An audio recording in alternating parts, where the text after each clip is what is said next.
Hello everybody, this is Grand Prix Toronto. This is round 12 action. My name is Ben Sek. I'm with Jake Van Lunen. We are in the MTG red zone. We have Kazuhiro Noine versus Sam Pardee. Kazuhiro looks like he's on an ad nauseum deck. That would be my guess. As evidenced by 2 Lotus Blooms being played on turn 1. Sam Pardee on blue-white control. Yeah, Sam Pardee is a modern master, if you will. He has performed insanely well at Modern Grand Prix over the last few years, and I think that if you had to guess about anybody making it to the top 8 at the beginning of day 1 that was on the list of players in this room, Sam Pardee would likely be at the top of that list. Okay, so Kazuhiro with Serum Visions on his turn 2 after playing 2 of the Lotus Blooms. So just give us a quick rundown of how the ad nauseum deck works. All right, so the goal with the ad nauseum deck is to cast the card ad nauseum after you cast a card called Angel's Grace. Now, Angel's Grace has split second and says that you cannot lose the game. And when you cast ad nauseum after you've cast Angel's Grace, you can reveal the entirety of your library, draw every single card, and then you can use a Lightning Storm, which you cast via Simian Spirit Guides, and you discard a bunch of lands and you kill your opponent all at once. If it doesn't work out that way, you can use Laboratory Maniac to end up winning the game. And if you don't have an Angel's Grace, you can even use Phyrexian Unlife as another way to draw your whole deck with ad nauseum. Cool. So Pentad Prism on Kazuhiro's side in the intervening turns. Sam's deck is a little more straightforward and more traditional. Yeah, Sam will be trying to control the game. In game 1, Sam has the disadvantage of having a lot of cards that are good at interacting with creatures in his deck. He also has cards like Spreading Siege that are basically just cantrips here. So really, Sam needs to get somewhat lucky in the pre-boarded game. A card like Ruined Halo is probably pretty good at turning off the Lightning Storm side of things, and then he can use his creature removal to try to dodge the Laboratory Maniac. I think that may be his plan this game. Okay, so Sam playing Jace, Architect of Thought, using the mini Fact of Fiction ability of it, getting a Ruined Halo and a Snapcaster Mage. Another Serum Visions from Kazuhiro, and plays Angel's Grace and the aforementioned ad nauseum, giving his deck to Sam Pardee, basically saying, here is the entirety of my library, I'm going to draw it all. I can't die because Angel's Grace gives me the protection. And as you might expect, he probably has all the pieces available to him. He may just... I wonder if they're actually going to show. No, Sam knows exactly how this combo works. So just to recap, what would have happened was 3 Simian Spirit Guides out of his hand, Lightning Storm, discarding all the lands to in the deck to the Lightning Storm, and doing Sam Pardee a lot of damage. Yeah, now that's how the ad nauseum deck works. This deck is blisteringly fast. It's capable of some of the fastest wins in the format. Sometimes you see the deck win as early as the 3rd turn.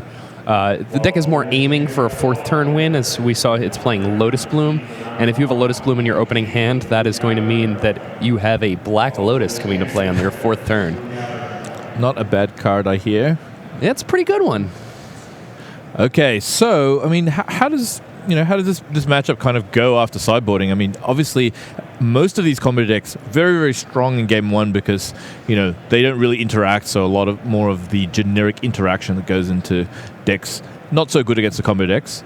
Blue-eye control, a lot of creature removal in the main deck. Probably something that's not going to happen after board. I imagine that Sam's going to want to take out cards like Supreme Verdict, absolutely. He's probably going to want to take out some number of Path to Exile, though it's worth noting that the paths can at least be used as rampant growths on himself, alongside things like Snapcaster Mage, and they can also be used to turn off the Laboratory Maniac side of Kazuhiro's deck. Although I don't think he wants them by any means. If he does have any paths in his deck in post-boarded games, it's likely because he does not have enough cards to bring in for this matchup. Mm-hmm. it's not a matchup you expect to see much anymore in Modern. This is a really powerful deck. Won a Grand Prix less than 2 years ago. Just an incredibly powerful deck. What Sam wants to do is make his deck lean. Take the creature removal out of his deck, put in cards that matter, cards that do something. In that first game, we saw Sam's hand, and it was a ton of cards that allowed him to kill creatures and interact with creatures, things like Gideon, which really punished creature decks by making them play more creatures into his board sweepers.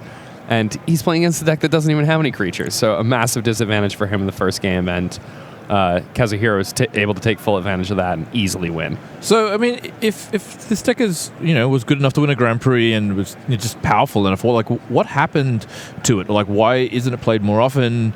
I mean, players are always looking for a deck that tries to avoid a lot of the interaction, and this seems to be one of them. So, because at the Pro Tour, people did play ad nauseum. The problem is that they happen to play against humans, which is a very bad matchup because of the amount of disruption that they combine with a very fast clock. So ad nauseum matches up pretty poorly against the green-black mid-range decks that have a lot of discard and a good clock, and against a deck like humans that has a really good clock and a lot of disruption.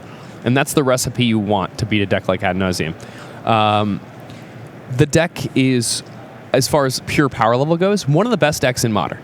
And as people start putting more and more removal in their deck to combat the decks like humans, we could see ad nauseum get better and better because it's going to have a lot of opponents that are playing decks with a lot of removal.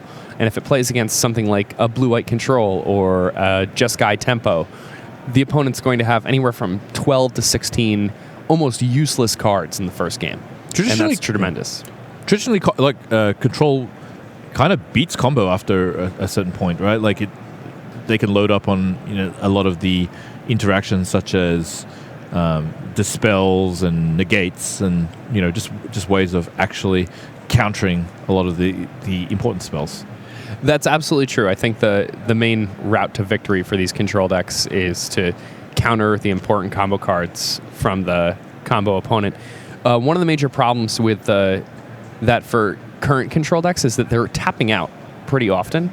And when they're not tapping out, they're tapping a decent amount of their mana in order to apply some amount of pressure, let's say with a Planeswalker. And when they do that, it usually means that they only have one or two pieces of counter magic open. And a deck like ad nauseum can sideboard in counter magic of its own that's inexpensive, cards like Dispel, to protect the combo. And they also even play Pact of Negation in the main deck, kind of as a force of will that you don't have to pitch a card to on the turn you're comboing off. Okay, so we had a few turns already. 2 Serum Visions by Kazuhiro.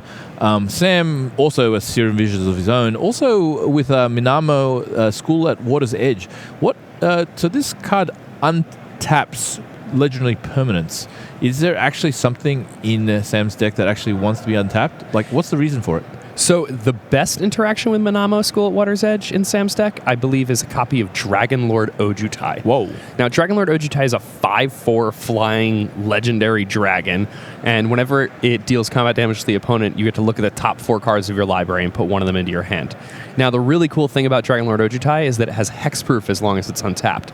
So if you use it with Minamo School at Water's Edge, you can actually essentially use that land's ability to counter removal spells that might otherwise be able to kill the Dragon Lord Ojutai. Okay, we have a Lotus Bloom on Kazuhiro's side. A little late to the party, but still going to be relevant? It could be. I mean, I imagine this game is going to go on a little bit longer than the first game, where Kazuhiro doesn't have as much to worry about. Phyrexian Unlife just had a brief stay on the board. Phyrexian Unlife, just another kind of option than having Angel's Grace, right? Correct. It's kind of a permanent on the board that functions the same way the Angel's Grace does. A really nice thing about Phyrexian Unlife is that it's also quite strong against the aggressive creature decks, essentially gaining you 10 life when it comes into play. Okay. And at least 1 extra turn. So, though Sam was able to get rid of one of the Phyrexian Unlifes, Kazuhiro has another one. Detention Sphere Hole in the first one. That's a very creepy looking picture. I mean, it kind of looks like some of the androids from some of the movies in, I think, iRobot. It's a very like Philip K. Dick kind of art, I'd say. So Sam is now playing a Jace Architect of Thought. Last game, Sam cast Jace Architect of Thought and lost the game immediately after. This one, I think, is going to have a little bit better of a chance because Kazuhiro does not have access to nearly as much mana as that other game. It is still very possible for Kazuhiro to win on the following turn. Okay, Sam takes the pile with an island and a negate rather than the dispel. Obviously, Kazuhiro realizes that be able to cast multiple spells in a turn is going to be the most important, and so trying to choke Sam on a little bit of extra mana that negate costs. Now, this is really good for Sam. If Sam's able to untap with a Planeswalker on the battlefield, that means that he doesn't really have to tap his mana from here on out. And if he's not tapping his mana, if he's just plussing that Jace for 2 turns, then minusing it for 1 turn, he's just going to cash it in right away. Right, so he cashes in straight away. It's 2 land, a Field of Ruin, and I believe that's a Celestial Colonnade, as well as a Spell Snare. Spell Snare, I'm trying to think of what cards are going to be useful to Spell Snare in Kazuhiro's deck. Pentad Prism is the one that jumps to mind immediately. There are also various tutor effects, if you will, cards that help Kazuhiro dig for specific pieces that sometimes it at times has played some number of Peer Through Depths. I don't know if it currently does. Okay. We unfortunately don't have the deck list for this round just yet. Okay. So Sam, decided to cash in his Jace Architect of Thought completely rather than, build up some sort of value rather than, try and do anything else. Also, in addition to that, Sam still has Supreme Verdict in his deck.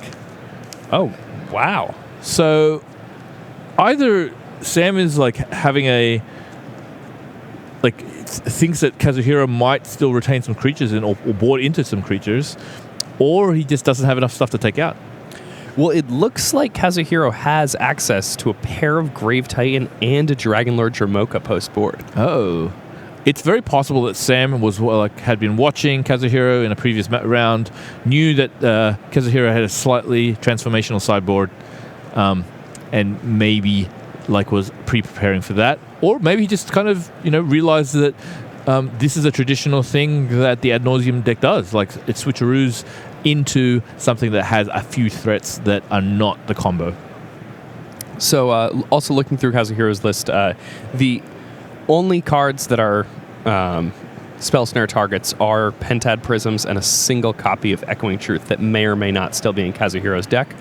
I think the reason the Spell Snare is in Sam's deck for Game 2 here is because he had so many cards that interact with creatures in his main deck that he needed to take out. Right. No. Also, if you are actually able to get a Pentad Prism, it's a pretty big mana swing. I mean, the 2 extra mana for the Ad Nauseam deck generally allows them to play their combo maybe in a whole turn earlier. Yeah, I mean, their deck is needing to get to at least 5 mana in order to combo off, and they're only playing 20 lands. Okay, so we see actually that interaction, the Spell Snare on the Pentad Prism of Kazuhiro. Sam's hand seems to be chock full of counter spells, so he's just ready for any interaction. So he's just going to, have to find some time to actually get a threat on the board, start trying to win the game. Kazuhiro has some interesting ways to apply pressure besides the combo in his deck. Mystical Teaching seems like a really good way to play against these control decks that aren't tapping out against you. If you can cast that on the opponent's end step a few times. Mystical Teaching's really a kind of a standard powerhouse back in the day of Time Spiral Block Constructed. Just, an instant search card, that flashback, This card was common. This was kind of crazy for a limited format. But that limited format was really sweet and had a lot of kind of like very cool interactions. I agree. I think it's the best limited format ever. Okay, there's a spreading sea on, I believe, the plains of Kazuhiro. It's very possible that Sam is going to look to doing a mana denial strategy with his Field of Ruins. I'm not sure how many basic lands that Kazuhiro has. In fact, he has 2. Yeah, he only has 2, and he has both of them in play. That's true. So those Field of Ruins are actually more or less kind of like strip mines right now, or wastelands. I know, Riley, you tried to guess what no, wasteland is much more apt because it actually doesn't get basic land. So I think I'm gonna. I was gonna say bow to your superior intellect, but that's not true. Nice. I'd prefer that Tempest art also. Riley and I have this kind of like expat Australian rivalry going on here. Stony Silence, turning off the artifacts. Kazuhiro's side of the board. Yeah, and so Kazuhiro's just like, well, I could sack my Lotus Bloom, but that's not going to do anything. I don't have it. Doesn't have any mana. Or I guess he could cast his Teachings, but he doesn't really want to use it yet, and maybe has a plan to actually get rid of that Stony Silence a bit later. But Sam is going to decide to Crypto Command the Mystical Teachings and bounce that Phyrexian Unlife. Yeah, and this is really nice because it means that Kazuhiro only has access to 4 mana this turn, and so he definitely doesn't have the 6 he needs to Angel's Grace ad nauseum, and he certainly doesn't have the 8 he needs to Unlife and ad nauseum. Okay. It may have seemed dangerous seeing Sam tap that much mana when Kazuhiro was about to untap, but... Okay, so Gideon of the Trials from Sam Pardee. My guess is there's going to be an emblem coming out here. Emblem, like, really pretty good card to have against a combo deck that tries to go infinite. Yeah, and this is one of the best cards in Sam's deck against Kazuhiro, specifically because of the emblem that it creates.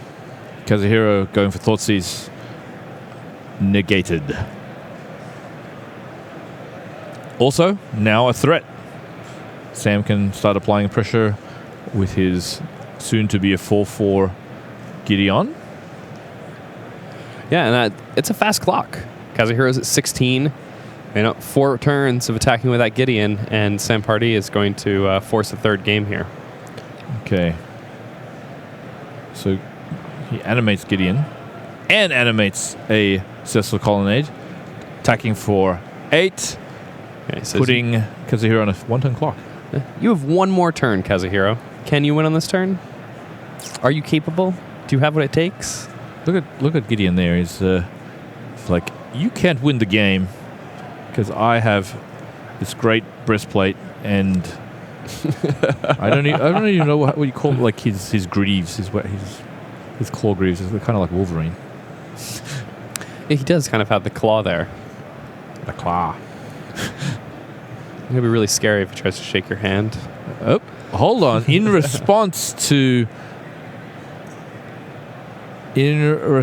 attacking with for lethal, Kazuhiro. We've heard from Rashad that Gideon's weapon's called a Sural? Sural. Sural.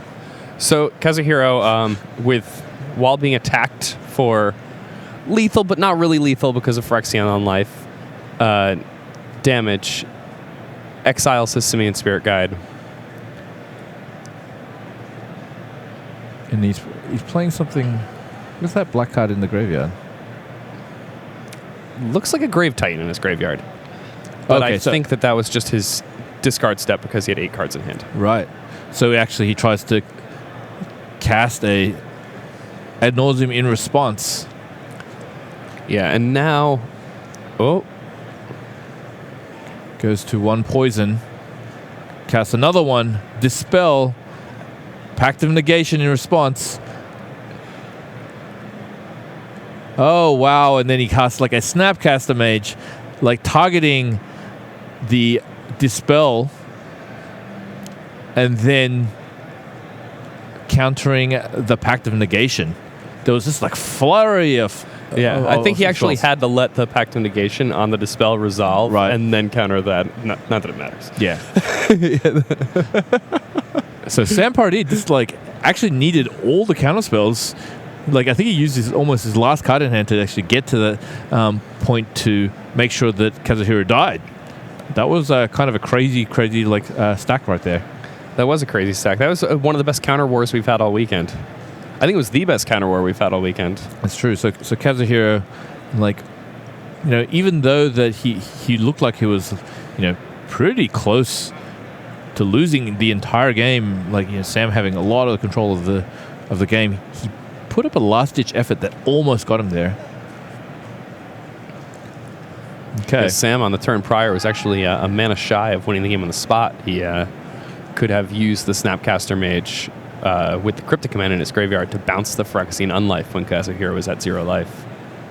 Yeah, one of the things about the blue-white control deck is it's actually not as controlly on the spell front as, you know, historical like control decks. Like this is much more of a deck that like is good against creature decks, and it's really trying to beat creature decks, and, you know, like cards like Supreme Verdict, Path to Exile. Like blue-white is trying to beat the creature decks. I mean, like with the Pro Tour last week, Humans, Affinity, those decks were at the top of the heap when it comes to decks played, and so, you know, like it's a pretty natural reaction for some of the control decks that are really good against creatures, having a lot of sweepers, just to come out of the woodwork. Yeah. After a Pro Tour, the decks that are best against creatures always get more popular because Pro Tours people love attacking. Especially in a format like Modern, a lot of pro players, they like playing limited.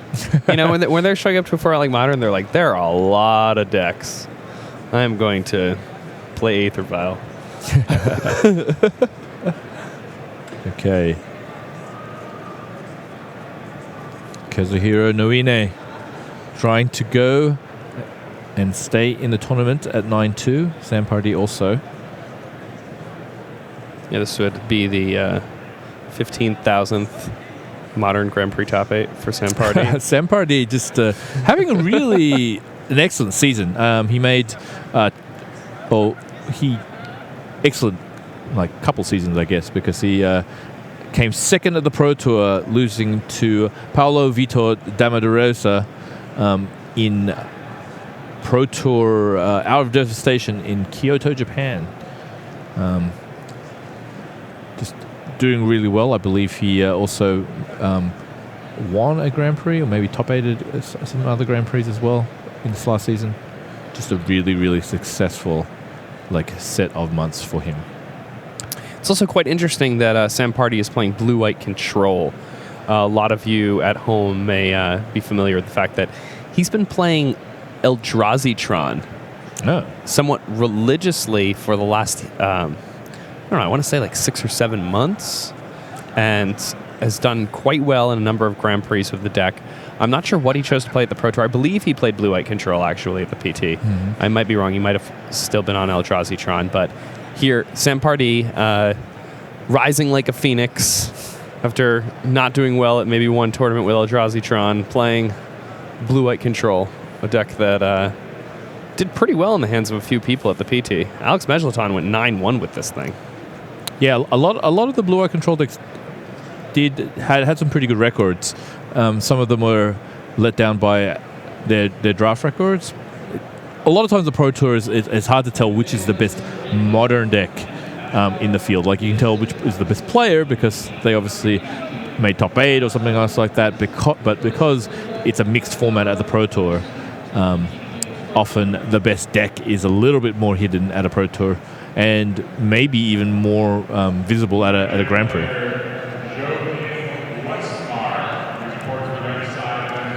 Okay, Sam decided to keep his 6. Turn 1, there was a Temple of Deceit. Yes. I like that these temples are seeing play in Modern. They're absolutely perfect for a deck like Ad Nauseam. Provide a little bit of library manipulation. Friction Unlife from Kazuhiro Noine. After getting a mana mined from his Gemstone Mine.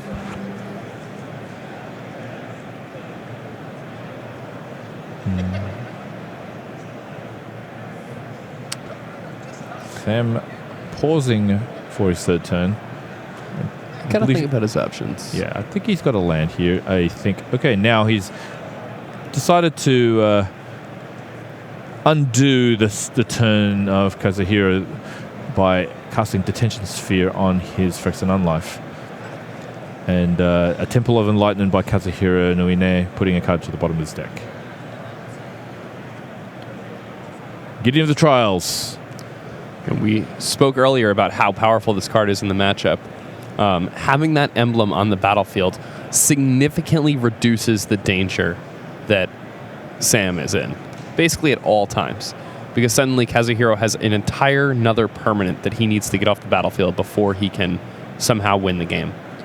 The can't lose the game clause has traditionally been good against combo decks, and that's something that I doubt will ever change in the game of Magic. That's right. While Gideon the Trials is in play, he has clear eyes, full hearts. Can't lose. Okay. A Mystical Teachings on Kazuhiro's side, searching for an Angel's Grace.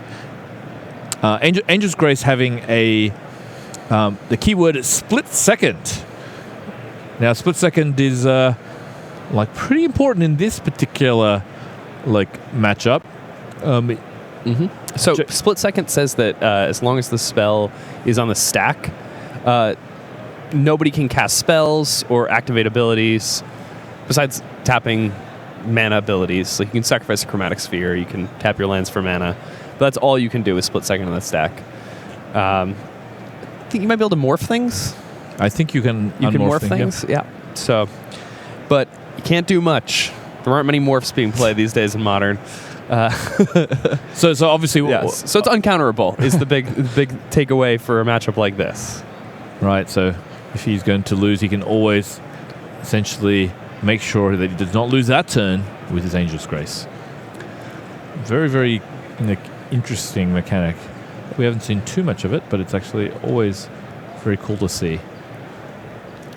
It's one of the biggest feel bads is, when somebody split seconds you and when you have a bunch of counter magic in your hand and they cross and grip your key card, you're like, no! Okay, so we have a Lotus Bloom on Kazuhiro Noine's side, and he passes. Sam Pardee plays the Sphinx's Revelation. I believe this revelation is actually coming from Azor, who's made his face known in the Rivals of Ixalan. In fact, you can see his ability is the same as his revelation. Azor the Lawbringer. Lots of Azorius mana. Okay. In response to the Sphinx's Revelation, Noine uses his Wear Tear, more specifically the Tear part, to actually get rid of the Detention Sphere, and then in response casting a Ad Nauseam, putting his deck in his hand. He's not dead because the Phyrexian of Unlife is in play. Yep. So he's just at negative 90 life or whatever it is. Okay, so in this case, we're literally in his end step. Sam has an emblem. What can Kazuhiro do to get rid of the emblem so he can win immediately? So he has Echoing Truth. I'm not sure how. if he's going to be able to cast that with what's available to him. Well, he does have a... oh, no, the Lotus It's Bloom. still ticking down. Is his intention just to... Oh, he's going to Pact of Negation. Oh, okay. So what his plan is he uses it, Pact of Negation, to counter the Sphinx's Revelation. Oh, no, he's not going to lose the game because of Phyrexia's Unlife. He's going to discard all but 7 cards because he's in his end step. And what he's going to do is next turn he's going to cast Laboratory Maniac. At least this is what I think. Yep, and try to Serum Visions to win. Yep. That makes a lot of sense to me. I think that the problem is that he needs to be able to cast Angel's Grace during his upkeep on the following turn. Otherwise, the Pact of Negation is going to kill him. No, he's got the Phyrexian Unlife. Oh. Yeah, but Phyrexian Unlife just prevents you from dying from damage. Oh, you're right. Okay. The Pact just says you lose. so he needs Lab Maniac, Laboratory Maniac, Serum Visions. I guess he has his whole deck in his hand, so he's got the Spirit Guides to make that happen, maybe? Yeah, I mean, he can do Spirit Guides. He has the double blue right there. Okay. Right. For the Visions and the Lab Maniac. So he just needs he needs both other Spirit Guides left in his hand. He needs... So what he'd go Spirit Guide, yeah, so Visions, Angel's Grace, Lab Maniac. It's 2 other cards, and we can see what they will be, actually. Yeah. There's a Pact of Negation, because Pact of Negation is essentially just a free counterspell during this turn because he's going to win the game immediately. Well, no, but the thing is that he will not win the game immediately because there's the Gideon emblem on the other side of the table. Oh, wow. And actually, to just to lock him out, I mean, Sam Pardee actually plays a Field of Ruin, which puts him off the mana required to actually cast the Angel's Grace. Cast the Angel's Grace. Which prevents him from dying to the Pact. Yeah, that's right. So complicated last turn there. Yeah, I mean, look, Kazuhiro, saw a line. He basically put all his eggs in a single basket, and Sam happened to have a way of negating that final turn, which is actually a really, really interesting sequence of cards because it's almost like a puzzle where you're just trying to figure out, okay, what can he do? What do I need to do to win immediately? It was just a really, really interesting set of cards. It was also good for Sam to recognize how Kazuhiro was going to prevent himself from dying to the Pact. You recognize the only way that he is going to prevent himself from dying from that is by playing Angel's Grace, and look at his lands. He only has 1 source of white mana. We got him. Okay, we have a final game on the backup feature match table. It's Daniel Wong versus John Stern. Daniel Wong taking some turns. John Stern on the burn. I'm pretty sure he chose his deck totally based on rhyme. Stern burn playing against some turns.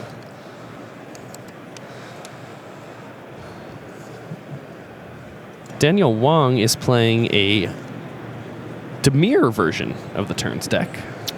For those out there not knowing what Dimir is, it's black and blue. Mm-hmm.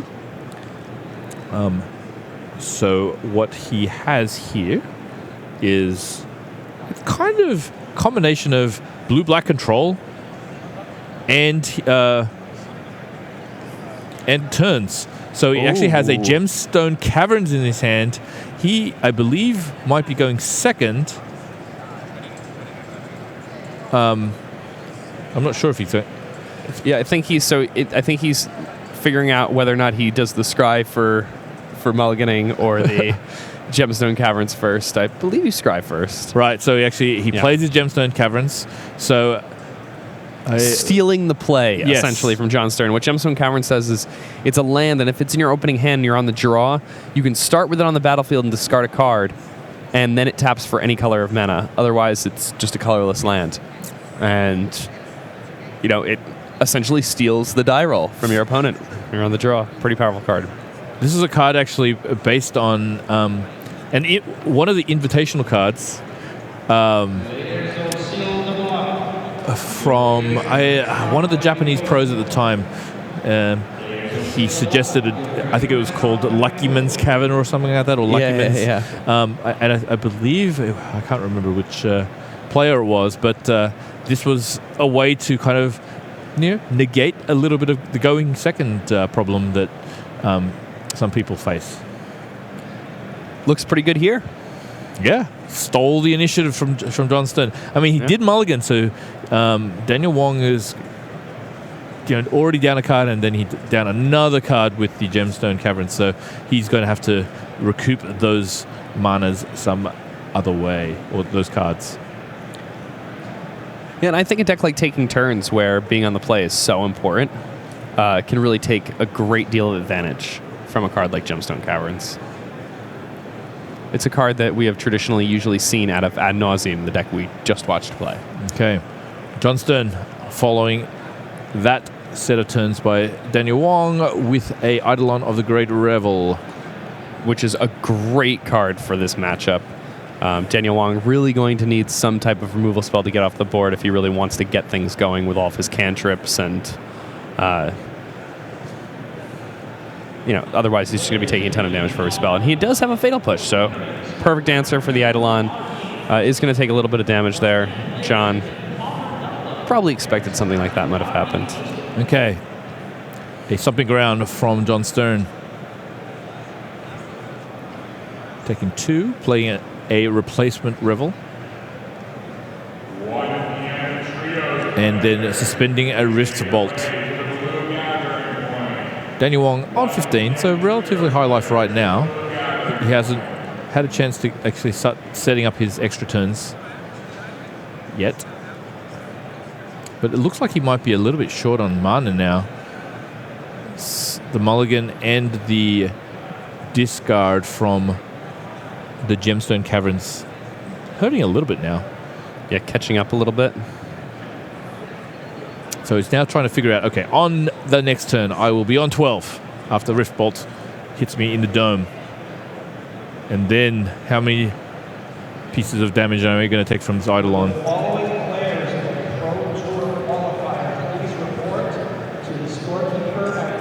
Daniel Wong. He's going to need... Oh, he does have another land. Okay. That's a Watery Grave. So he chose not to put it into play untapped, just because obviously his life a very precious resource in this matchup. Yeah, by playing a shock land untapped when you're playing against Burn, it's essentially like giving them 2/3 of a card for nothing. You really need to be careful and try to play those tapped whenever you can when you're playing this matchup. John Stern going to hurt himself a little bit with the Eidolon of the Great Revel. He doesn't mind. He's a pretty exciting card here in Daniel Wong's hand. He has a Commandeer. Now, this is a card from Cold Snap, and what it does is it costs 7 mana, and it says you gain control of target spell. So if it's a creature, you're the one casting the creature. If it's an enchantment, you cast the enchantment. If it's an instant or sorcery, you get to choose new targets for it. But instead of paying its casting cost, you can exile a pair of blue cards from your hand. Seems pretty good to me. I don't know how good it is in a red matchup, but he could spend all 3 cards to, say, essentially counter a burn spell while also killing one of his opponent's creatures. And that seems kind of cool.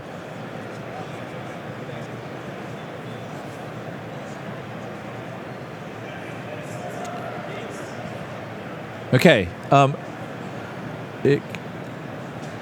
Yes, it's non-creature spell, so it can. Yeah. So you can't take a creature with it. I'm sorry, it's non-creature spell. I remember having my turn 2 Bitter Blossom stolen by it in a Fairy's Mirror in Standard, and being a bit frustrated about that once.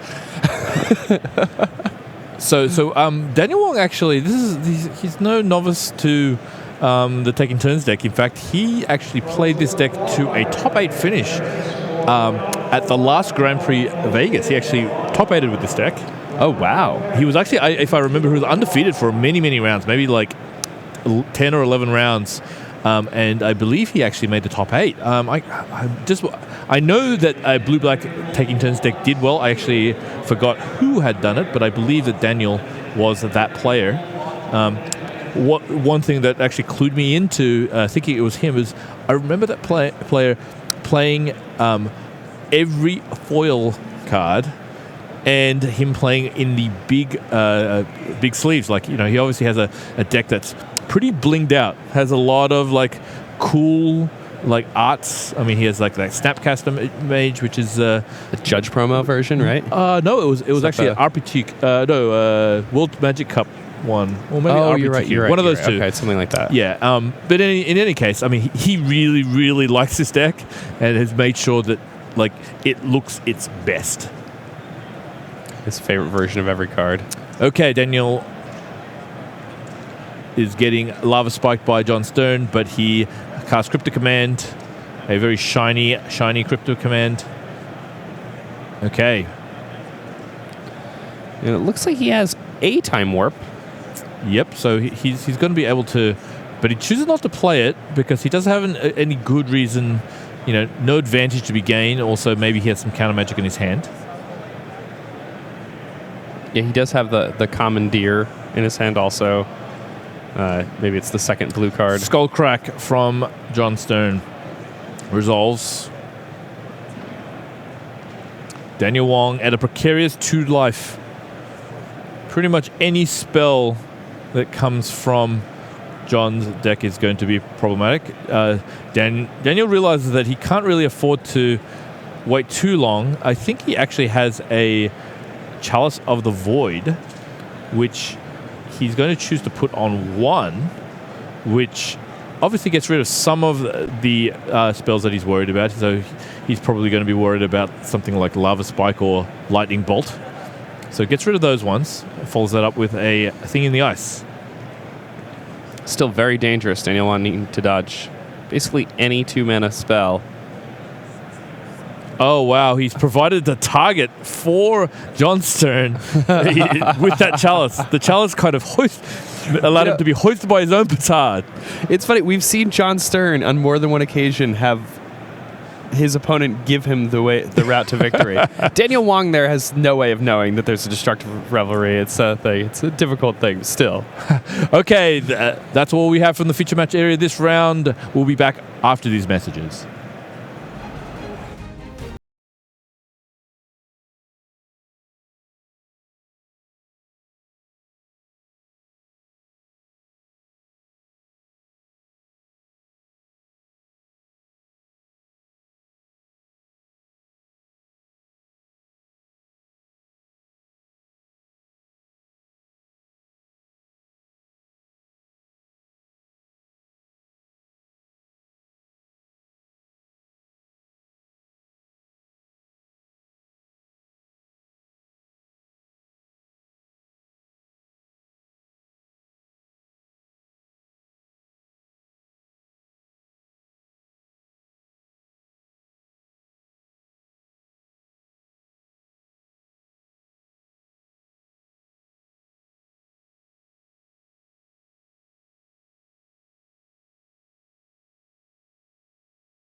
Welcome back to Grand Prix Toronto. We've got some time-shifted magic, so we're just going to head to that right now.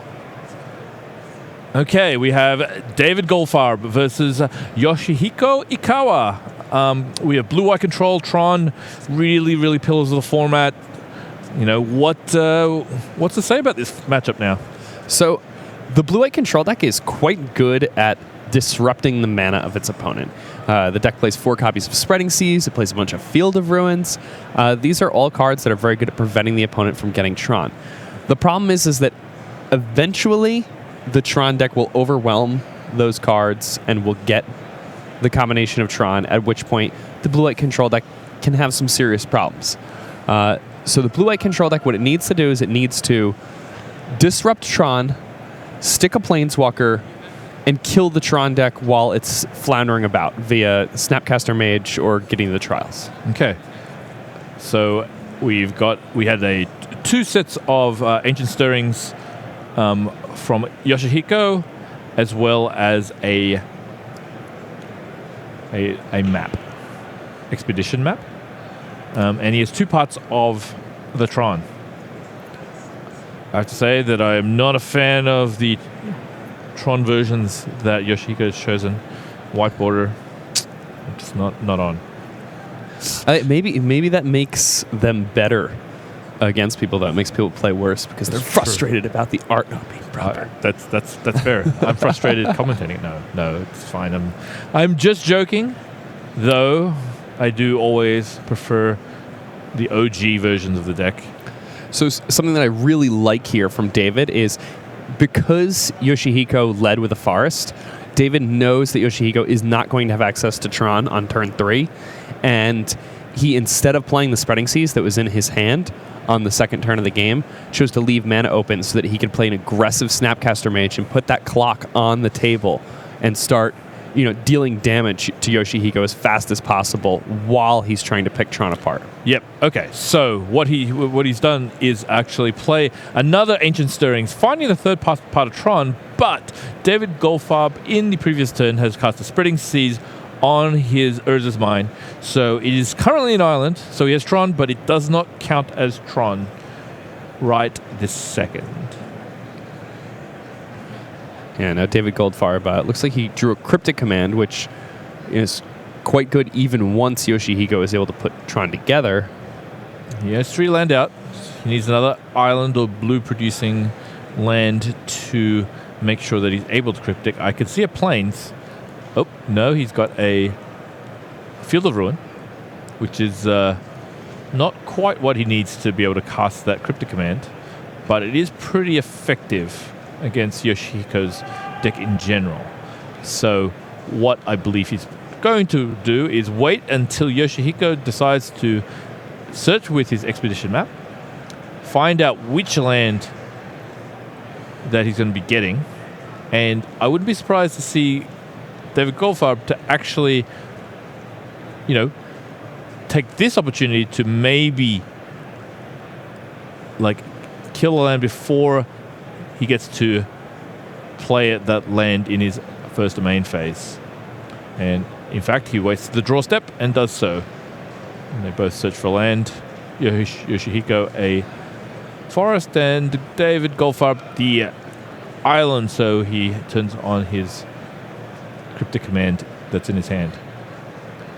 Again, I think that this match is very much about applying pressure while preventing Tron from happening. We talked about that early on, and David really engineering and executing that plan as well as it seems like he can. Just playing this game very well. So yeah, as you said, he's kind of trying to keep, David Goldfarb is trying to keep the Tron deck a little bit off its footing right now.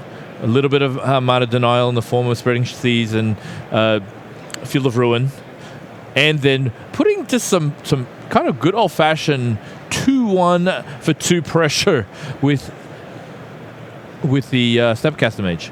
But down comes a Oblivion Stone for Yoshihiko Ikawa, which is actually really, really tough because it also does get rid of the Spreading Seas. So kind of gives him back a Tron land. But David Goldfarb responding with a remand, giving him enough time to untap and then set up his other counter magic.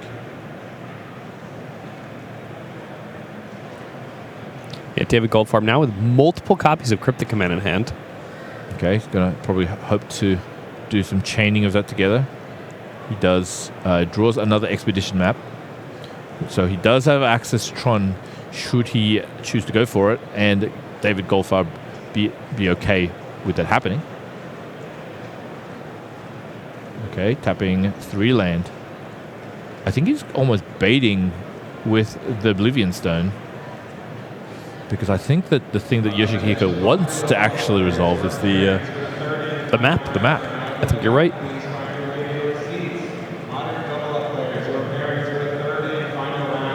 Land and map. David Goldfarb just checking out the land available. There's 2 mines and 2 towers, much like Lord of the Rings.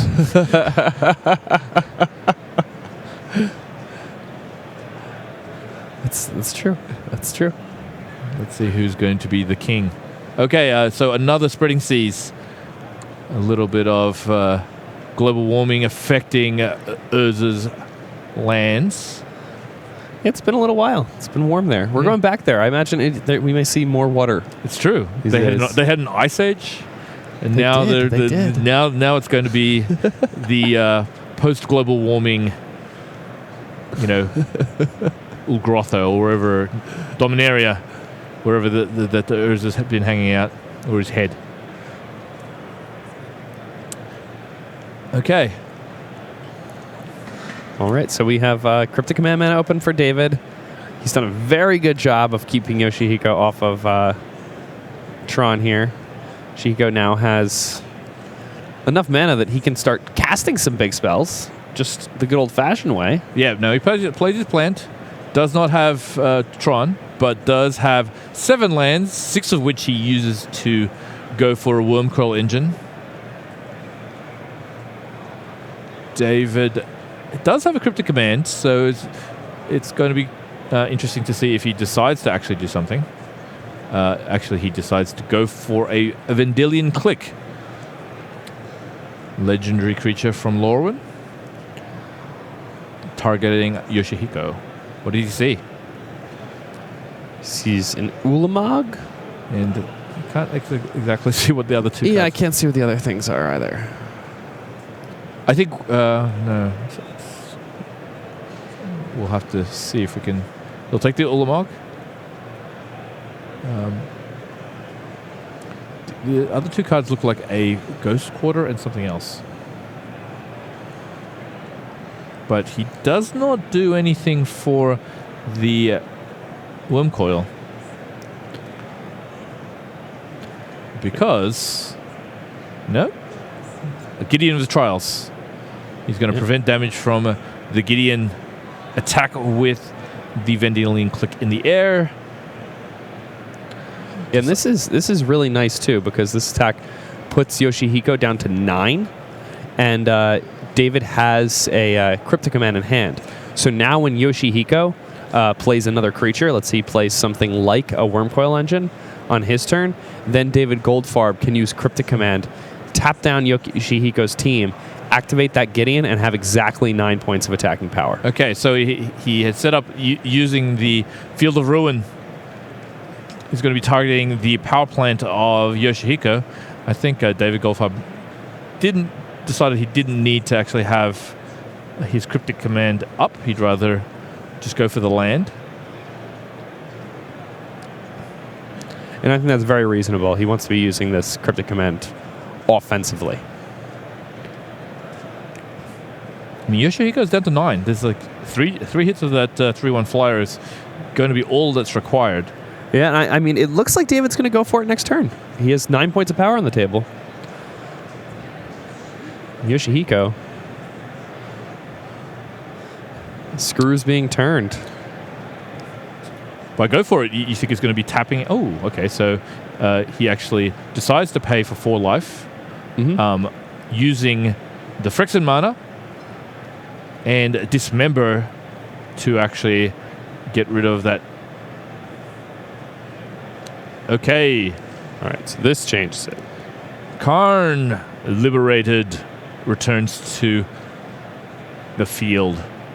So he actually is deciding to probably get rid of a permanent. In fact, he's going to be getting rid of the Gideon. So now the complexion of this game has changed pretty significantly with that turn. Absolutely, and with no colony on the battlefield and not an extra Snapcaster in hand, David suddenly looking like he's in a really, really, really bad spot here. I mean, he looked like he just got maximally punished tapping out. Yeah, not leaving Cryptic Command open and instead trying to aggressively keep Yoshihiko. He had a game plan that was working beautifully, but he didn't realize that he needed to shift because Yoshihiko had enough land to just start naturally casting things on that one key turn. Okay. So Dave is tapping 2 blue and 2 white. And is going to play a Jace Architect of Thought and going to do a mini Fact or Fiction. Yoshihiko just finding out how many how many spells in his hand, cards.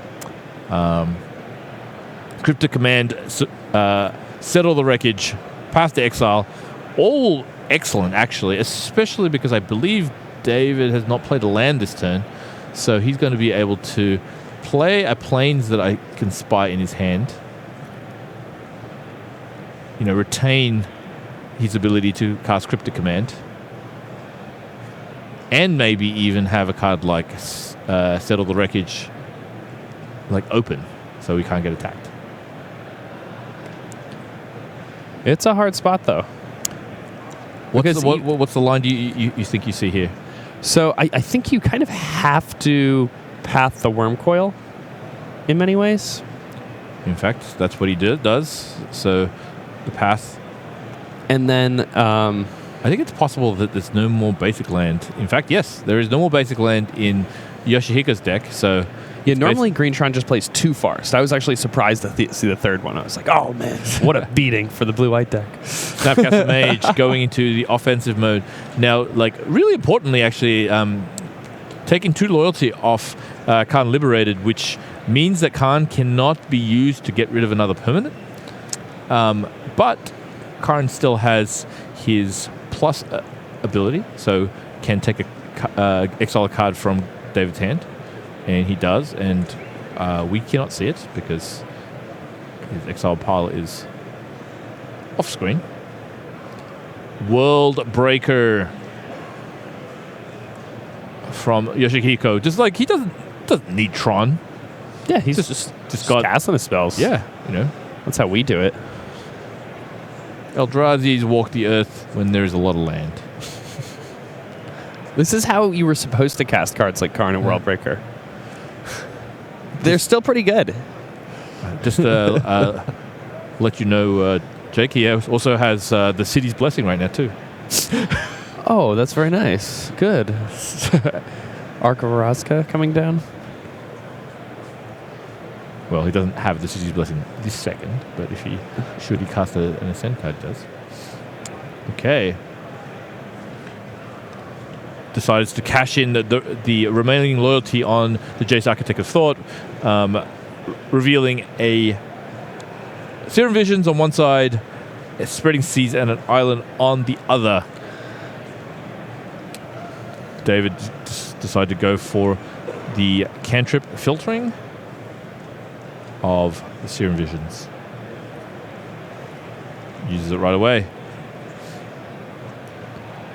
Okay, he's just looking at 2 more cards.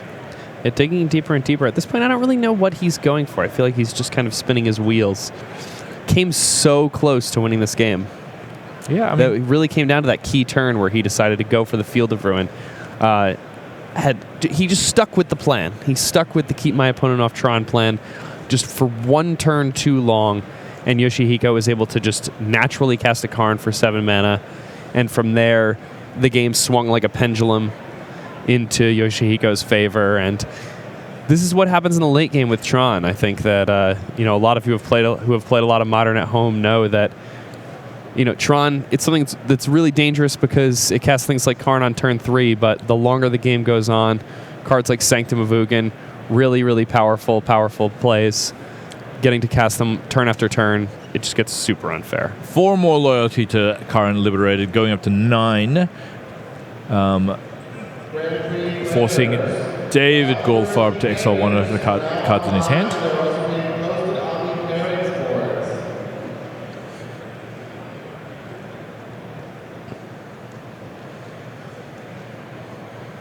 Okay, we're going to speed up the round a little bit because the next round is just getting seated right now.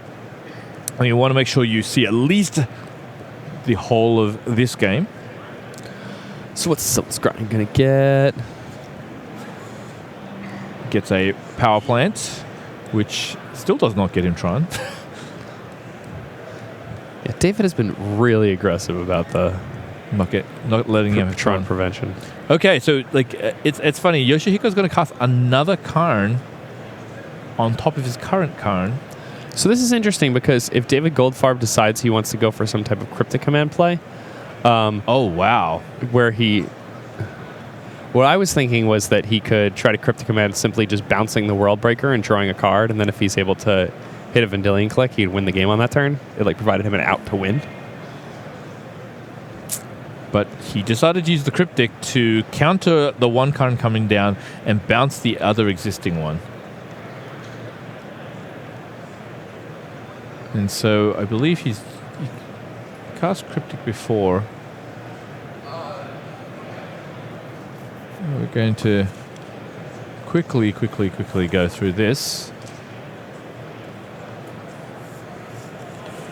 I believe he paths the World Breaker. So found a path to exile for the World Breaker. Right. So attacks Yoshihiko down to 3. I believe he remanded that Karn. Attacks Yoshihiko down to 1. There's a Karn there. Cannot deal with it. 1 shy. Oh, and you know what? He looks like he might have a. Is that? Nope. Sure. There's no Colonnade. Is that what you're looking for? No, I thought he might. That might be an aggressive card in his hand, but I don't. Maybe not. Reality Smasher. I don't know what that card is. That's a Mystic Gate. Not Mystic Gate. I believe it was a Supreme Verdict. Oh, a Supreme Verdict. Card that was not very good versus Karn. No. It looked like a spell queller for a half a second. Yeah, I honestly thought it was a spell queller for a second, which is obviously the perfect thing to deal the final point of damage. This game has just been crazy with the amount of swings. David Goldfarb getting to his opponent getting to 1, but now there's a Karn out, and it may be too late. Okay, a Chromatic Star from Yoshihiko, cycling it through. He finds an Ulamog, the Ceaseless Hunger. And at that Ulamog, the Ceaseless Hunger, still not quite castable for Yoshihiko. Still hasn't got Tron. For all the times that you say, wow, turn 3 Tron again, have a look at this game. This is turn 20 Tron, not complete. Granted, David Goldfarb really has gone after the Tron of Yoshihiko pretty aggressively. Karn Liberated ticked up, and basically after casting the Webcall Engine, gets a concession from David Goldfarb. So, what a close game. Yeah. Oh, a nail biter. So, I don't know if we have time to finish up this match here, unfortunately. Yeah. But I think you might know who wins this one. Yeah, so you're gonna see a little bit of this game, but yeah, so we actually have to go to our live magic because we want to prioritize that for the viewers out there. We want to tell you though that Yoshihiko Ikawa actually wins this match 2-0, so was able to navigate game 2 a little bit faster than game one. And so we're going to head to the next round. So we'll be right back after these messages.